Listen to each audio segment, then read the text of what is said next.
नमस्कार मित्रांनो, इन्फो मराठीमध्ये तुमचं स्वागत आहे. महाराष्ट्र टेक्निकल प्रवेश प्रक्रिया सहभागी झालेल्या विद्यार्थ्यांसाठी मोठी अपडेट आली आहे. महाराष्ट्र पॉलिटेक्निक कॅप राऊंड 1 साठी ऑप्शन फॉर्म भरण्याची प्रक्रिया 11 जुलैपासून सुरू झाली असून 13 जुलै 2026 पर्यंत सुरू राहणार आहे.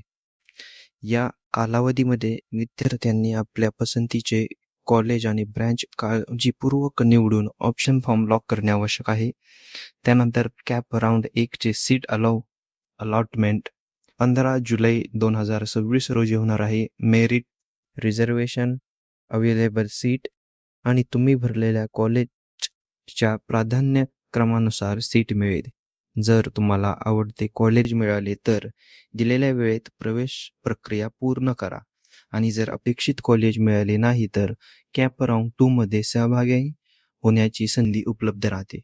त्यामुळे घाईघाईने निर्णय घेऊ नका आणि अधिकृत प्रवेश वेळापत्र नक्की तपासा. आणि एक विशेष सूचना, जर कॅप राऊंड 1 मध्ये आपण पहिलं कॉलेज निवडलं, हे जर आपल्याला अलॉटेड झालं तर ते ऑटो फ्रीज होणार आहे. त्यामुळे प्रथम पसंती क्रमांक देताना काळजीपूर्वक लक्ष द्या. अशाच Maharashtra polytechnic engineer admission, tech updates आणि सरकारी योजनांच्या ताज्या माहितीसाठी टेक इन्फो मराठी चॅनलला आजच सबस्क्राईब करा. धन्यवाद.